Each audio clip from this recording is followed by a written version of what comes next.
అల్లాహ్ యొక్క శరణు వేడుకుంటూ ఉన్నాను. శైతాన్ యొక్క కీడు నుండి, శైతాన్ యొక్క చేష్టల నుండి రక్షణ పొందుట కొరకు అనంత కరుణామయుడు, అపార కరుణా ప్రదాత అయిన అల్లాహ్ పేరుతో ప్రారంభిస్తూ ఉన్నాను. ప్రియమైన ధార్మిక సోదరులారా, ధార్మిక సోదరిమణులారా, ఈరోజు ఇస్లామీయ క్యాలెండర్ ప్రకారము సఫర్ మాసము 30వ తారీఖు. ఈ సఫర్ మాసానికి, రబియుల్ అవ్వల్ మాసానికి దైవ ప్రవక్త సల్లల్లాహు అలైహి వసల్లం యొక్క అంతిమ రోజులతో చాలా గట్టి సంబంధం ఉంది ప్రియులారా. వాస్తవానికి ఈ సఫర్ మాసాన్ని, రబియుల్ అవ్వల్ మాసాన్ని ముస్లిం సమాజము బిద్అతులకు, ధర్మశాస్త్రములో నూతన ప్రోకడలకు నిలయముగా మార్చేశారు. ఈ సఫర్ మాసము గడిచింది మన ముందు. అనేక మంది ముస్లిం సోదరులు సఫరు మాసాన్ని ఒక అపశకునపు మాసముగా భావించటము, సఫర్ మాసపు చివరి బుధవారము రోజు ఆఖరి చహర్షుంబా పేరుతో బిద్అతులను చేయటం, అనేక రకాల బిద్అతులు చేస్తూ ఉంటుంది. వాస్తవానికి సఫర్ మాసాన్ని కొంతమంది ముస్లిములు అపశకునముగా భావిస్తారు. కానీ మహాప్రవక్త సల్లల్లాహు అలైహి వసల్లం వారి హదీసులో పదాలు ఉన్నాయి. ఏమిటి ఆ పదాలు? సఫర్ మాసము అపశకునపు మాసము కాదు. ఏది ఏమైనప్పటికీ సఫర్ మాసములో ముస్లింలు కొన్ని బిద్అతులు చేస్తారు.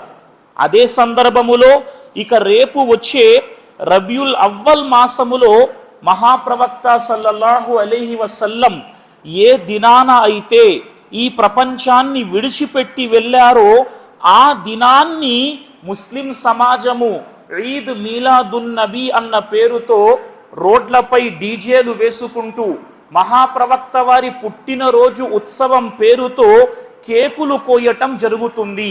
ఇది పూర్తిగా ఇస్లాం సాంప్రదాయానికి విరుద్ధమైన మాట ప్రియులారా.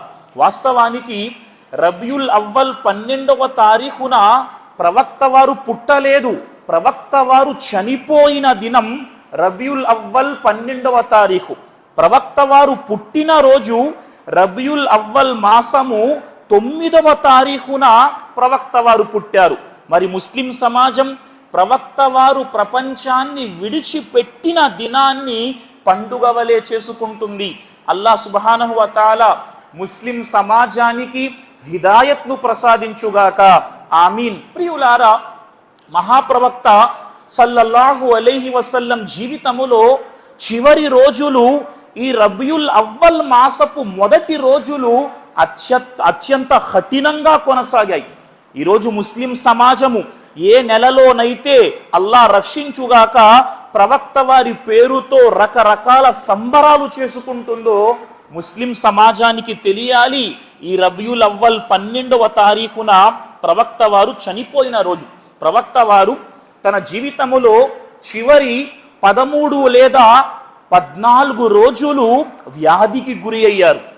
ఈ పూర్తి రోజులు, ఈ రబియుల్ అవ్వల్ మాసము ఈ పూర్తి రోజులు ప్రవక్త వారు వ్యాధికి గురి అయ్యారు. ఎలాంటి వ్యాధి ప్రియులారా? వాస్తవానికి ఈరోజు సఫర్ మాసము 30వ తారీఖు. సఫర్ మాసపు 29వ తారీఖున ప్రవక్త వారికి వ్యాధి ప్రారంభమైంది. హిజ్రీ 11వ సంవత్సరం సఫర్ నెల 29వ తారీఖున ప్రవక్త వారు ఒక జనాజా వెంట బకీ శ్మశాన వాటికు వెళ్ళారు. ఈరోజు సఫర్ 30 కదా. సఫర్ 29వ తారీఖున ప్రవక్త వారు ఒక జనాజా వెంట బకీ శ్మశాన వాటికకు వెళ్ళారు. తిరిగి వస్తూ ఉన్నప్పుడు ప్రవక్త వారికి విపరీతమైన తలనొప్పి ప్రారంభమైంది. ప్రవక్త వారి దేహము విపరీతంగా ఉష్ణోగ్రతతో పెరిగిపోయింది. ఎలాంటి ఉష్ణోగ్రత అంటే ప్రవక్త వారు తలకు కట్టిన ఆ బట్ట నుండి వేడి సెగలు బయటకు వచ్చేటంతగా ప్రవక్త వారి అనారోగ్యం పెరిగిపోయింది. ఇదే స్థితిలో ప్రవక్త వారు 13 లేదా 14 రోజులు జీవించారు. అందులో 11 రోజులు ప్రవక్త వారు నమాజ్ యొక్క ఇమామతు చేయించారు. వాస్తవానికి సోదరులారా, మహాప్రవక్త సల్లల్లాహు అలైహి వసల్లపు జీవితములో ప్రవక్త వారు ప్రపంచాన్ని విడిచిపెట్టిన హిజ్రీ 11వ సంవత్సరానికి ముందు హిజ్రీ 10వ సంవత్సరములోనే ప్రవక్త వారి జీవితములో రకరకాల సూచనలు ప్రారంభమయ్యాయి.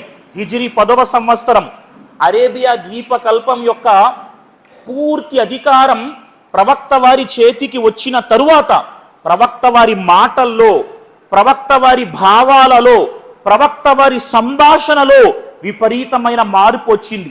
ఎలాంటి మార్పు అంటే హిజ్రీ 10వ సంవత్సరములో ప్రవక్త వారు ప్రతి సంవత్సరం 10 రోజులు రమజాను మాసములో ఏతికాఫ్ చేసేవారు.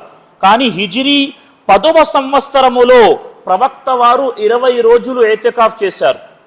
ప్రతి రమజాను మాసములో హజరతే జిబ్రీల్ అలైహిస్సలాముకు ప్రవక్త ఒక్కసారే ఖురాన్ వినిపించేవారు. కానీ హిజ్రీ 10వ సంవత్సరం హజరతే జిబ్రీల్ అలైహిస్సలాంకు ప్రవక్త వారు 2 సార్లు ఖురాన్ గ్రంథాన్ని చదివి వినిపించారు. ఆ తరువాత ప్రవక్త హజ్ యాత్ర చేశారు. హజ్ యాత్రలో ప్రవక్త సహాబాలతో ఇలా అన్నారు, లఅల్లీ లా అహజ్జు బఅద ఆమి హాదా ఖుజూ అన్నీ మనాసికకుం. ప్రవక్త వారు సహాబాలతో చెప్పారు, బహుశా నేను వచ్చే ఏడాది హజ్ యాత్ర చెయ్యలేనేమో, ఈ సంవత్సరమే మీకు ఏదైనా హజ్ యొక్క మీకు ఏవైనా డౌట్లు ఉంటే నన్ను అడిగి తెలుసుకోండి. ప్రవక్త వారు అన్నారు, లఅల్లీ లా అల్కాకుం బఅద ఆమి హాజా. ఈ సంవత్సరం తరువాత తిరిగి నేను మిమ్మల్ని కలువలేనేమో. అదే రోజులలో సఫర్ నెల ప్రారంభమైంది. ఇదే సఫర్ నెల ప్రారంభ దినాలలో ప్రవక్త వారు ఉహుదు శ్మశాన వాటికకు వెళ్ళారు. ఉహుదు యుద్ధములో ఎంతమంది సహాబాలైతే అమరగతులయ్యారో వారందరి కోసం ప్రవక్త దువా చేశారు. తరువాత వచ్చి ప్రవక్త మింబరెక్కారు. మింబరెక్కి సహాబాలతో అన్నారు, నేను మీ అందరి అధ్యక్షుడిని, నేను మీ అందరి యొక్క అమీర్ను. ఇప్పుడు నేను నా హౌజే కౌసర్ను చూస్తూ ఉన్నాను. నాకు ప్రపంచము యొక్క భూధనాగారాలు నాకు ప్రసాదించబడ్డాయి. ఆ తరువాత ప్రవక్త వారు అన్నారు, నా తరువాత మీరు షిర్క్ చేస్తారన్న భయము నాకు లేదు, గాని ప్రాపంచిక విషయాలలో మనోవాంఛకు లోనైపోతున్నారన్న భయం నాకు వేస్తుంది అని ప్రవక్త వారు అన్నారు. ఆ తరువాత ఇదే సఫర్ మాసములో ఒకరోజు అర్ధరాత్రి ప్రవక్త వారు బకీ శ్మశాన వాటికకు వెళ్ళారు. బకీ శ్మశాన వాటికకు వెళ్ళి వారికి సలాము చెప్పారు, అస్సలాము అలైకా యా అహ్లిల్ కుబూర్, ఓ సమాధి వాసులారా, మీపై అల్లాహ్ యొక్క శాంతి కురువుగాక. మీరున్న ఈ పరిస్థితి చాలా మేలైనది. ఎందుకంటే ఉపద్రవాలు కాలరాత్రి తెరల వలె ఒకదాని వెంట ఒకటి వస్తూ ఉన్నాయి. వెనుక వచ్చేవాడు ముందున్న వాడి కంటే చెడ్డవాడు అని ప్రవక్త చెప్పారు. ఆ తరువాత ప్రవక్త చెప్పారు, త్వరలోనే మేము కూడా మీతో కలవబోతున్నాము అని ప్రవక్త వారు చెప్పారు.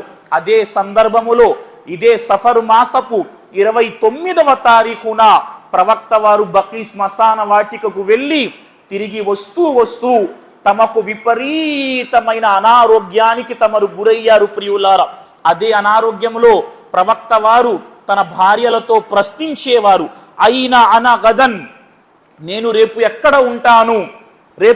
ఉంటాను. భార్యలకు అర్థమయ్యింది ప్రవక్త వారు ఆయిషా సిద్దీకా రదియల్లాహు తాలా అన్హా ఇంట్లో ఉండాలనుకుంటున్నారు. భార్యలు అన్నారు, ప్రవక్త తమరు ఎక్కడ ఉండాలనుకుంటే అక్కడ ఉండొచ్చు. అదే సందర్భంలో ప్రవక్త వారు అమ్మ ఆయిషా ఇంటికి వెళ్ళారు. ప్రియులారా, ప్రవక్త వారి తలకు కట్టిన ఆ బట్ట అలాగే ఉన్నది. ఒక చెయ్యి హజరతే అలీ బిన్ అబీ తాలిబ్ పై, ఇంకొక చెయ్యి హజరతే ఫజల్ బిన్ అబ్బాస్ వారిపై ప్రవక్త వారు వేశారు. ప్రవక్త వారి కాళ్ళు నేలకు రాసుకుంటూ పోతున్నాయి. అదే స్థితిలో ప్రవక్త వారు అమ్మ ఆయిషా సిద్దీకా రదియల్లాహు తాలా అన్హా ఇంటికి వెళ్ళారు. చూడండి, ఇదే రబీయుల్ అవ్వల్ మాసం ముస్లిం సమాజము ఏ విధంగా ప్రపంచంలో డీజేలు కొడుతుంది. ప్రవక్త వారి యొక్క ఆ చివరి రోజులు చూడండి ప్రియులారా. అమ్మ ఆయిషా సిద్దీకా రదియల్లాహు తాలా అన్హా ప్రవక్త వారికి ముఅవ్విజాత్, కుల్ అఊజు బిరబ్బిల్ ఫలక్, కుల్ అఊజు బిరబ్బిన్ నాస్ సూరాలు చదివి ప్రవక్త చేతులపై ఊది ఆ చేతులతో ప్రవక్త దేహాన్ని నిమిరేవారు. సుబ్హానల్లాహ్.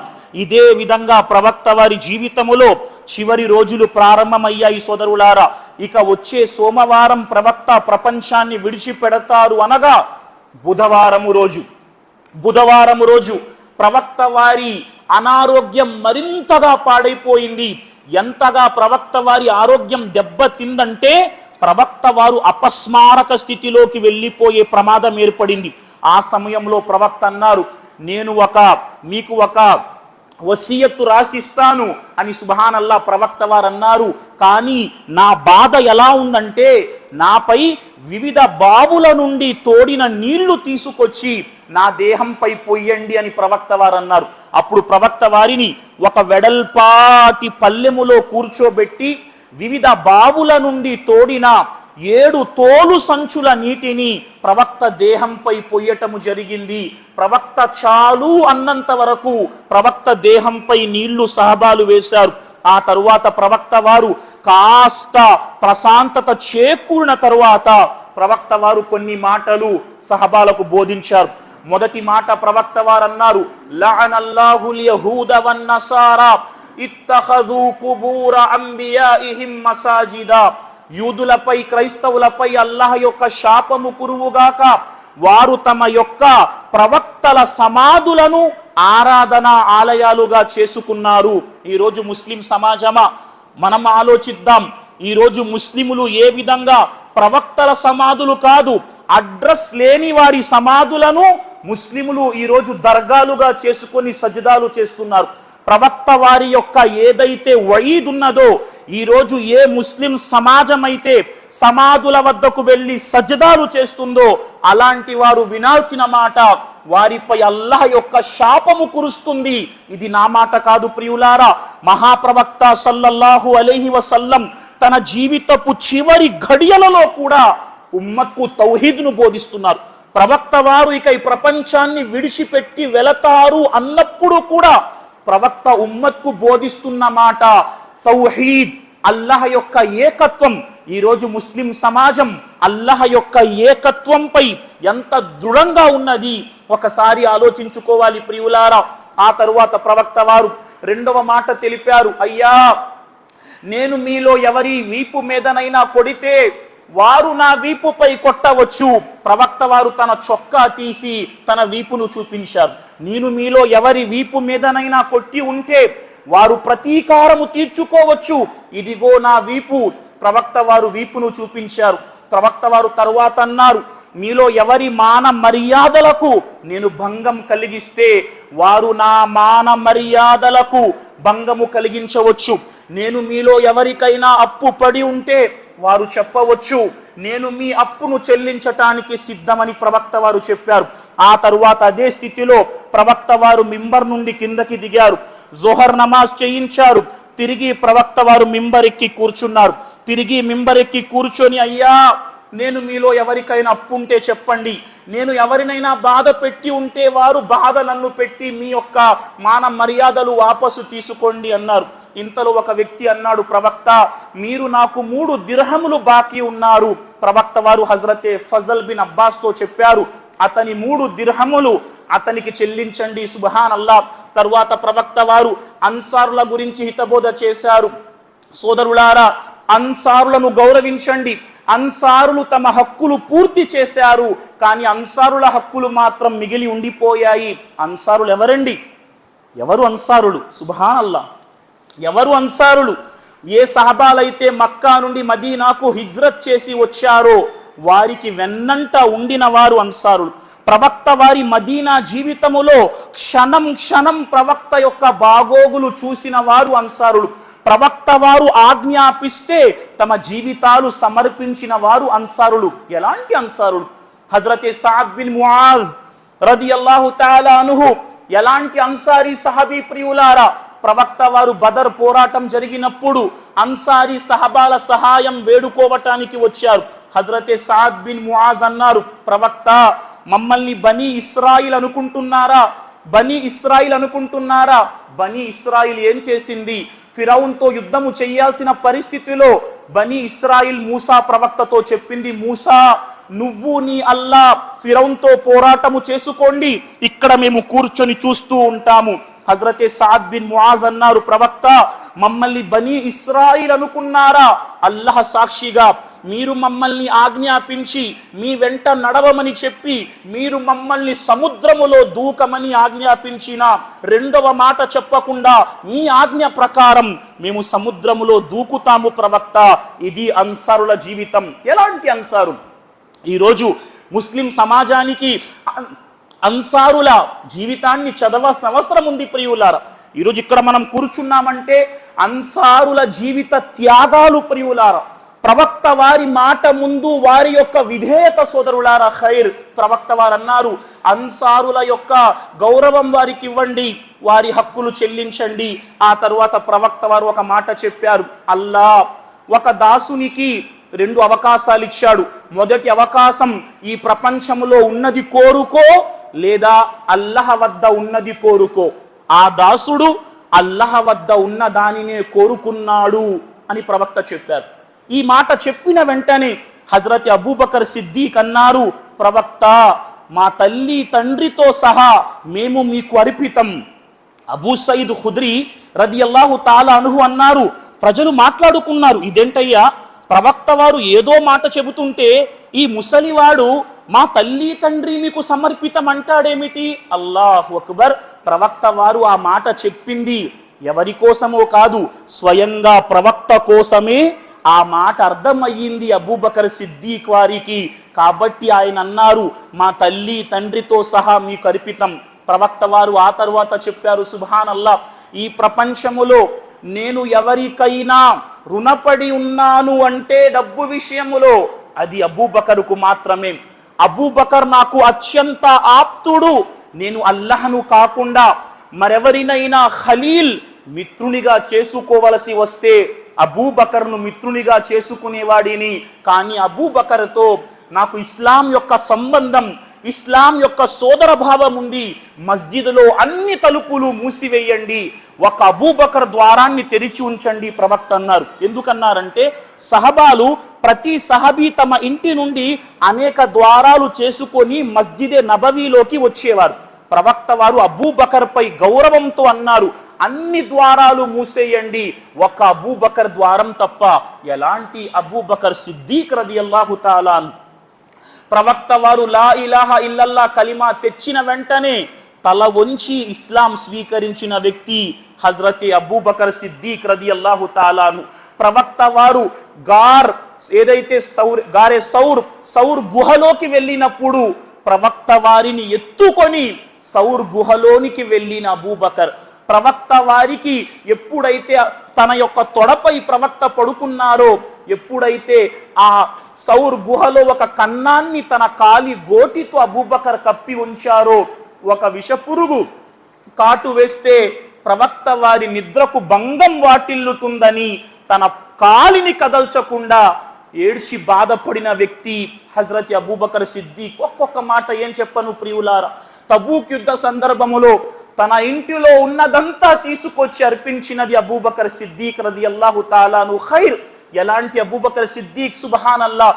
ఏదేమైనప్పటికీ ప్రియులారా, ప్రవక్త వారు అన్నారు, నేను అబూబకర్కు అత్యంత రుణపడి ఉన్నాను. ఆ తరువాత ప్రవక్త జీవితంలో చివరి గురువారం రోజు సోదరులారా, గురువారం రోజు ప్రవక్త వారు సహబాలతో అన్నారు, నేను మీకు మరణ శాసనం రాసిస్తాను, ఆ తరువాత మీరు గుమ్రాహ్ అవ్వరు. ఇంతలో ఉమర్ రదియల్లాహు తాలాను వచ్చారు. వచ్చి అన్నారు, ఏంటయ్యా ప్రవక్త ఏదో రాసిస్తానన్నారు. చూస్తున్నారు కదయ్యా ప్రవక్త వారి కష్టం. మీ వద్ద అల్లాహ్ గ్రంథం ఖురాన్ ఉంది కదా, ఈ సమయంలో ప్రవక్త నుండి ఏం రాసుకుంటారు? సహబాల మధ్య ఆర్గ్యుమెంట్ అయింది. ఇంతలో ప్రవక్త వారికి కోపం వచ్చి ప్రవక్త వారు సహబాలను వెళ్ళిపోమని చెప్పారు. ఆ తరువాత ప్రవక్త 3 మాటలు వసీయత్తు చేశారు. మొదటి మాట, నసారా, యహూద్ మరియు ముష్రిక్కులను అరేబియా ద్వీపకల్పం నుండి వెళ్ళగొట్టటం. 2, ప్రతినిధి వర్గాలను ఏ విధంగానైతే ప్రవక్త ఆహ్వానించేవారో ఆ విధంగా ఆహ్వానించటం. 3 ప్రియులారా, ఉసామా రదియల్లాహు తాలాను సైన్యాన్ని పంపటం గురించి, లేదా నమాజు ఆజ్ఞాపించండి అని చెప్పటం గురించి, లేదా మీ క్రింద ఉన్న బానిసల పట్ల చక్కగా వ్యవహరించండి అన్న మాట, లేదా ఖురాన్ హదీసును గట్టిగా పట్టుకోండి అన్న మాట ప్రవక్త వారు చెప్పారు. ప్రియులారా, ప్రవక్త వారి జీవితంలో. ఇక సోమవారం ప్రవక్త ప్రపంచాన్ని విడిచిపెడతారు అనగా గురువారం రోజు మగ్రిబ్ నమాజు వరకు నమాజులన్నింటికి ప్రవక్త వారు ఇమామత్ చేయించారు ప్రియులారా. ఆ రోజు గురువారం రోజు మగ్రిబ్ నమాజులో వల్ ముర్సలాతి ఉర్ఫా అన్న సూరాను ప్రవక్త చదివించారు. ఇషా నమాజ్ సమయం అయింది గురువారం రోజు. ప్రవక్త వారు అడిగారు, నమాజ్ అయిందా? అమ్మ ఆయిషా చెప్పారు, నమాజ్ అవ్వలేదు ప్రవక్త, మీకోసం అందరూ ఎదురు చూస్తున్నారు. ప్రవక్త వారు లేచి నిలబడ్డారు, గుసులు తీసుకున్నారు, వుజూ చేసుకున్నారు, మస్జిద్కు బయలుదేరుదాం అనుకున్నారు నమాజు చేయించటానికి. ఇంతలో స్పృహ కోల్పోయి పడిపోయారు. రెండవసారి ప్రవక్త వారు తిరిగి నమాజుకు వెళ్దామనుకున్నారు. రెండవసారి స్పృహ కోల్పోయి పడిపోయారు. మూడవసారి ప్రవక్త వారు లేచి నిలబడ్డారు, అదే విధంగా స్పృహ కోల్పోయి పడిపోయారు. ఇంతలో ప్రవక్త అన్నారు ఆయిషాతో, మీ నాన్నకు నమాజ్ యొక్క ఇమామత్ చేయించమని చెప్పు. అమ్మ ఆయిషా చెప్పింది, మా నాన్నగారికి నమాజ్ యొక్క బాధ్యత ఇవ్వద్దండి, మా నాన్నగారు నమాజులో ఏడుస్తారు, ఆయన సుబ్హానల్లా ఆయన ఏడుస్తారు. ప్రవక్త వారు అన్నారు, ఆయిషా యూసుఫ్ స్త్రీల లాంటి మాట మాట్లాడకు, మీ నాన్నను నమాజు చేయించమని చెప్పు. యూసుఫ్ స్త్రీల లాంటి మాట మాట్లాడవద్దు అంటే యూసుఫ్ స్త్రీలు మనస్సులో యూసుఫ్ అలైహిస్సలాం కోసం ఏదో అనుకున్నారు, కానీ యూసుఫ్ అలైహిస్సలాంను చూసినప్పుడు వారి చేతులలో ఉన్న కత్తులతో చేతి వేళ్ళు కత్తిరించుకున్నారు. ఇక్కడ చెప్పే మర్మం ఏంటంటే ఆయిషా సిద్దికా రదియల్లాహు తాలా అన్హా వాళ్ళ నాన్న ఏడుస్తారు అని నమాజు కోసం ప్రవక్తను వద్దని చెప్పలేదు. వాళ్ళ నాన్న గనుక నమాజు చేయించి ప్రవక్త వారు గనక ప్రపంచాన్ని విడిచిపెట్టి వెళ్ళిపోతే ప్రజలు వాళ్ళ నాన్న కోసం చెడుగా చెప్పుకుంటారు, చూడు అతను నమాజ్ చేయించాడు, ప్రవక్త చనిపోయారు అని ప్రజలు అనుకుంటారేమో అని అమ్మ ఆయిషా భయపడ్డారు. అయినా ప్రవక్త చెప్పారు, మీ నాన్నకు నమాజు చేయించమని చెప్పు. ప్రవక్త వారు బ్రతికుండగా హజరత్ అబూబకర్ సిద్దిక్ రదియల్లాహు తాలా అన్హు 17 నమాజులు చేయించారు ప్రియులారా. ఇక ప్రవక్త వారి జీవితంలో చివరి శనివారం రోజు జోహర్ నమాజ్, ప్రవక్తకు కాస్త ఆరోగ్యం చక్కగా అనిపించింది ప్రియులారా. జోహర్ నమాజ్కు ప్రవక్త తన పాదాలను భూమికి ఈడ్చుకుంటూ ఇద్దరు సహబాల సహాయంతో మస్జిద్కు వచ్చారు. ప్రవక్త వారి యొక్క జీవితం చూడండి, నమాజు కోసం ఇద్దరు సహబాలపై తమ చేతులు వేసి కాళ్ళు భూమిపై ఈడ్చుకుంటూ ప్రవక్త నమాజ్కి వస్తున్నారు. ఈరోజు నేను ముస్లింను, ఎలా ఉన్నాను నన్ను నేను ప్రశ్నించుకునే ప్రయత్నం నేను చేస్తాను సోదరులారా. అల్లాహు అక్బర్. ప్రవక్త వారు ఎప్పుడైతే మస్జిద్కు వచ్చారో హజరత్ అబూబకర్ సిద్దిక్ నమాజు చేయిస్తున్నారు. ప్రవక్తను చూసి హజరత్ అబూబకర్ వెనక్కి వెళ్దాం అనుకున్నారు. ప్రవక్త వారు వద్దు అన్నట్టు వారించారు. ప్రవక్త వారు సైగ చేశారు, నన్ను అబూబకరుకు ఎడమ ప్రక్కన కూర్చోబెట్టండి. ప్రవక్త వారిని తీసుకువెళ్ళి అబూబకర్ వారి ఎడమ ప్రక్కన కూర్చోబెట్టారు. అప్పుడు ప్రవక్త వారు నమాజు చేయిస్తే ప్రవక్త వారు చెప్పిన తక్బీర్లు హజరత్ అబూబకర్ సిద్దిక్ ప్రజలకు వినిపించసాగారు. ప్రజలందరూ ప్రవక్త ఇమామత్లో నమాజు చేశారు ప్రియులారా.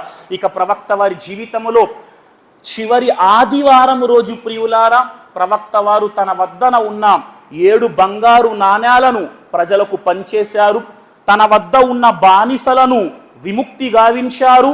ఆ రోజు సుబ్హానల్లా ప్రవక్త వారి ఇంట్లో రాత్రి దీపం వెలిగించటానికి అమ్మ ఆయిషా పక్కనున్న ఇంటి వారి వద్ద నుండి నూనె అప్పుగా తీసుకురావటం జరిగింది.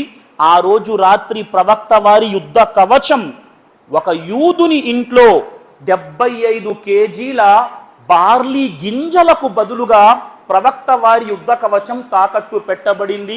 ఆ తరువాత సోదరులారా, సోమవారం రబీయుల్ అవ్వల్ 12వ తారీఖు ముస్లిం సమాజం తమ యొక్క స్పృహను కోల్పోయి రోడ్లపై డ్యాన్సులు వేస్తుంది చూశారు. ఈ మధ్యన ఈద్ మీలాదున్ నబీ అన్న బిదాత్ పేరుతో ఆ రోజు ప్రవక్త జీవితం ఎలా సాగింది?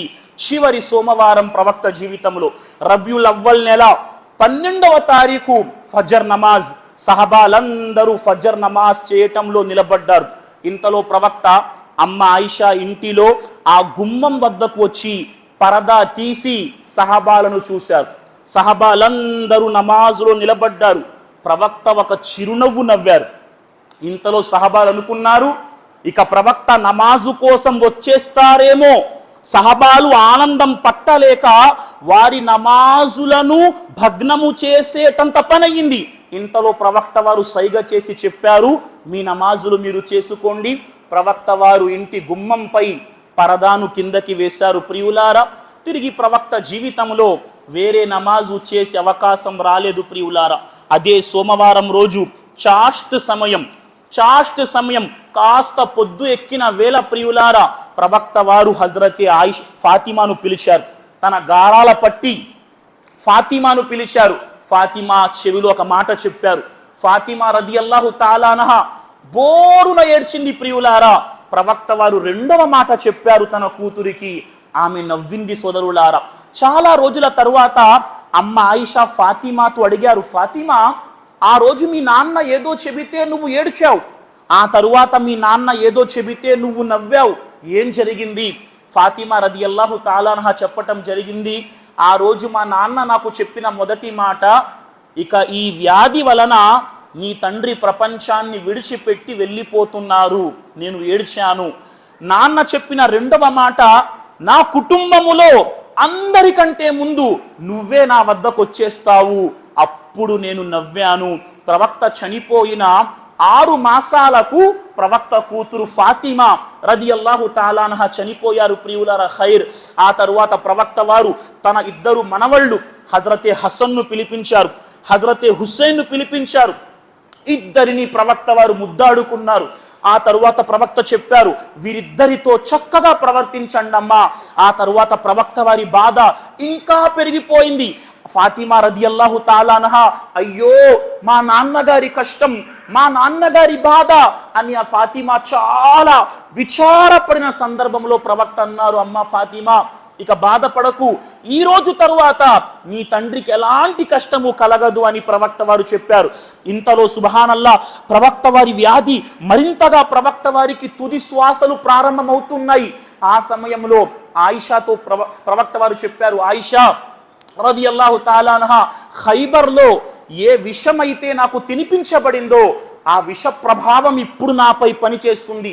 ఏం జరిగిందంటే, ఖైబర్లో ప్రవక్త వారికి ఒక యూద మహిళ మేక మాంసంలో విషం వడ్డించి పెట్టింది. ప్రియులారా, దాని యొక్క ప్రభావం ప్రవక్త వారి జీవితపు చివరి ఘడియలలో కనిపించింది.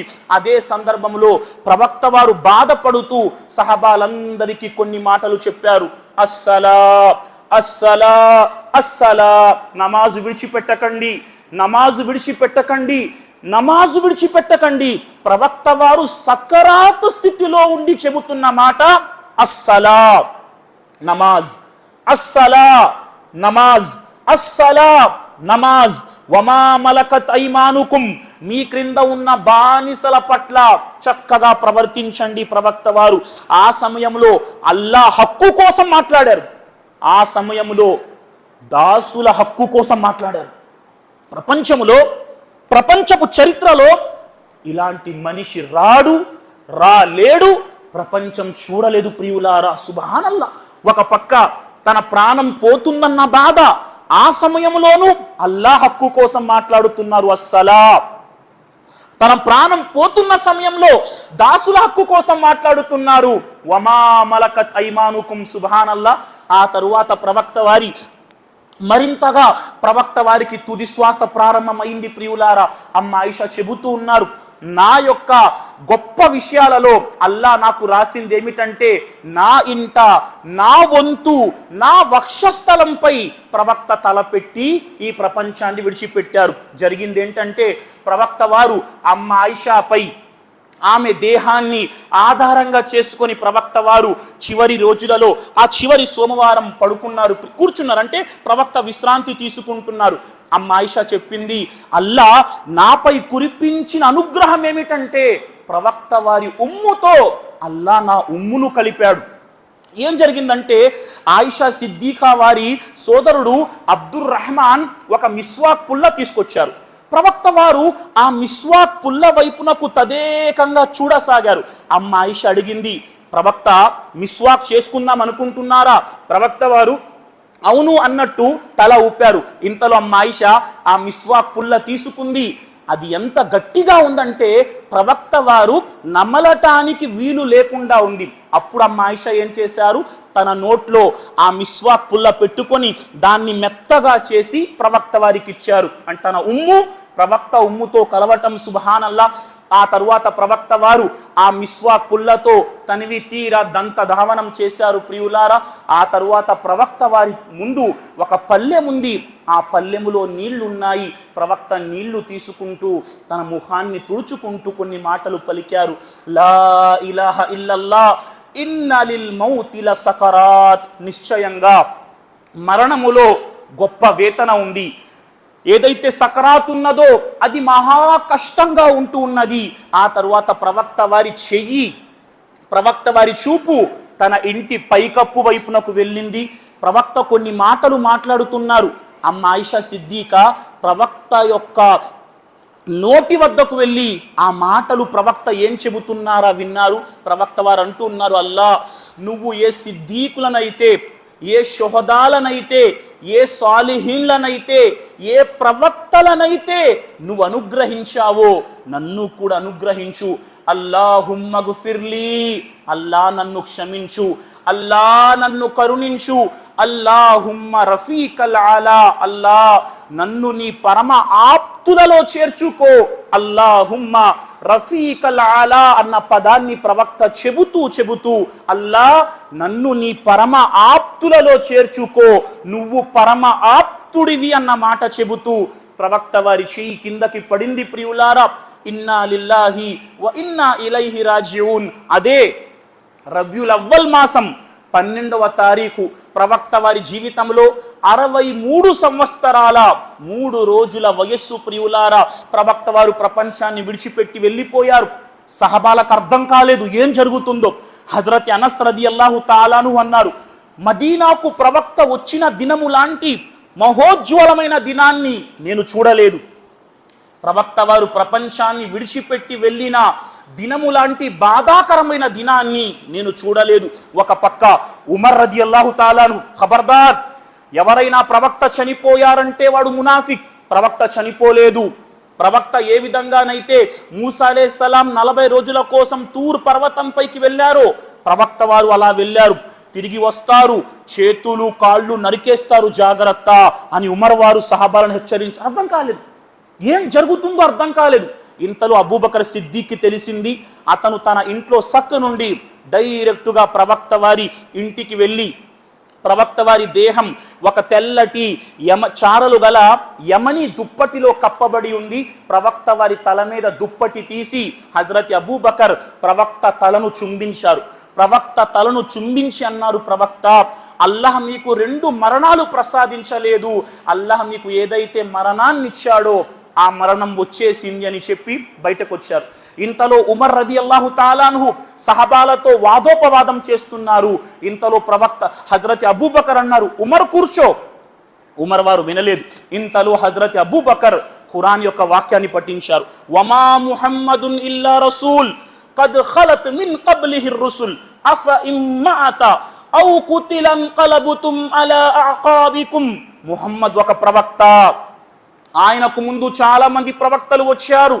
ఒకవేళ ముహమ్మద్ ప్రవక్త హత్యకు గురైతే లేదా ఆయన చనిపోతే మీరు మీ ధర్మాన్ని విడిచిపెట్టి వెళ్ళిపోతారా?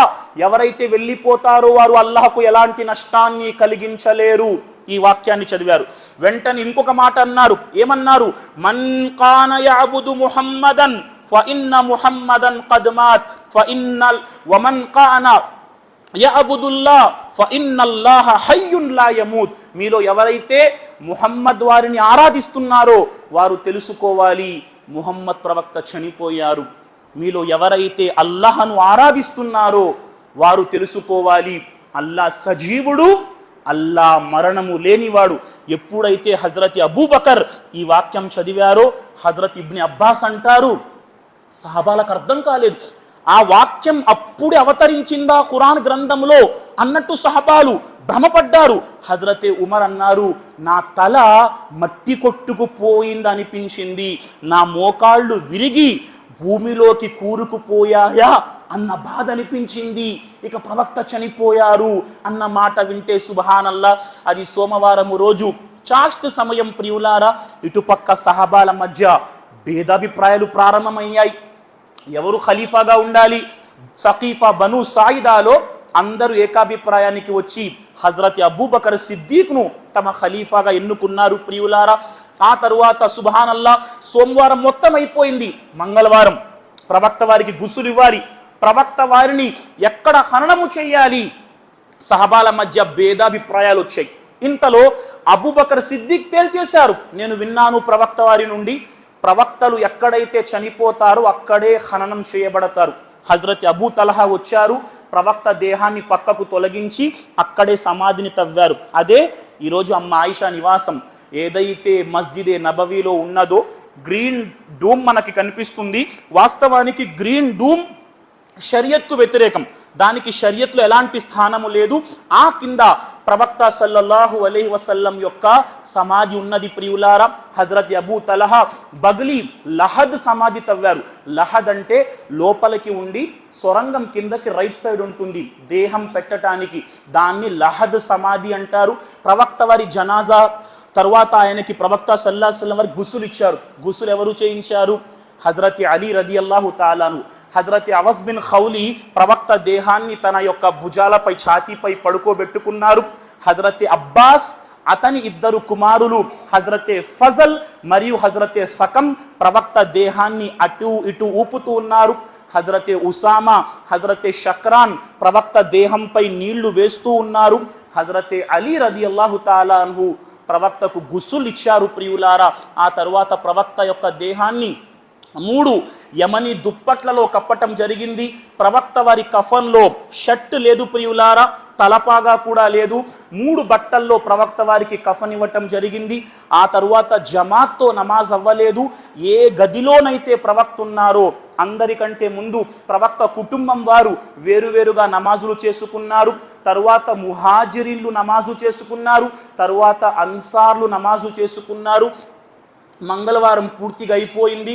రేపు ఉదయం బుధవారం అనగా ఆ రోజు రాత్రి ప్రవక్త సల్లల్లాహు అలైహి వసల్లం యొక్క దేహాన్ని అమ్మ ఆయిషా చెబుతుంది, మాకు తెలియలేదు, బుధవారం రాత్రి మాకు పారల శబ్దాలు వినిపించాయి, ప్రవక్త దేహం భూమిలోకి వెళ్ళిపోయింది. ప్రియులారా, ఇక ఆలోచించండి ముస్లిం సమాజమా, ప్రవక్త చనిపోయిన దినాన్ని బర్త్డే చేద్దామా, మీలాదున్నబీ చేద్దామా, డీజేలు పెడదామా, రోడ్లపై ఉత్సవాలు చేద్దామా, లేక ప్రవక్త వారి జీవితంలో చివరి దినాన్ని ఒక నసీహత్గా, వాస్తవమైన ప్రవక్త వారే ప్రపంచం నుండి వెళ్ళిపోయారే, ప్రవక్తకే సకరాత్ అంత బాధగా అనిపించిందే, ఇక నా పరిస్థితి ఏమిటి అని ఆలోచిస్తూ మన యొక్క జీవితాన్ని గడుపుదామా? ముస్లిం సమాజమా, ప్రవక్తను మనం ప్రేమించే వాళ్ళం, కానీ ప్రవక్తను తీసుకువెళ్ళి అల్లాహ్ యొక్క సింహాసనంపై కూర్చోబెట్టే వారము కాదు. కాబట్టి అకీదా తెలుసుకోండి. చాలా మంది ముస్లింలు ఈ రోజుకు కూడా అకీదా లేదు, అకీదా సరైన విశ్వాసం లేదు. దువా చేస్తే దువా చివరిలో మొహమ్మద్ ప్రవక్త వారి సదకే తుఫైల్లో దువా చేస్తాడు. షేక్ బిన్ బాజ్ రహిమహుల్లా అంటారు, అల్లా నన్ను అడగండి నేను ఇస్తాను అంటున్నాడు. ప్రవక్త వారి సదకే తుఫైల్లో దువా చేయటం బలహీనమైన విశ్వాసం. కొంతమంది అంటారు అల్లా యొక్క అర్షుపై లా ఇలాహా ఇల్లల్లాతో పాటు ముహమ్మదు రసూలుల్లా కలిమా రాసుంది. లేదు ప్రియులారా, ప్రవక్త వారి స్థానం మహోన్నతం, కానీ ప్రవక్త వారితో షిరుకు పనులు చేయకండి. చాలా మంది అంటారు ప్రవక్త అల్లాహ్ను చూశారు, ప్రవక్త నూర్ అంటారు, అసలు ప్రవక్త చనిపోలేదు. కొంతమంది అంటారు చనిపోయారంటే నౌజుబిల్లా లెంపలేసుకో. ప్రవక్త మరి ఎవరికి గుస్సులు ఇచ్చినట్టు, ఎవరికి కఫన్ తొడిగినట్టు, ఎవరి కోసం నమాజు చేసినట్టు, ఎవరిని భూమిలో పెట్టినట్టు మనం నమ్ముతాం.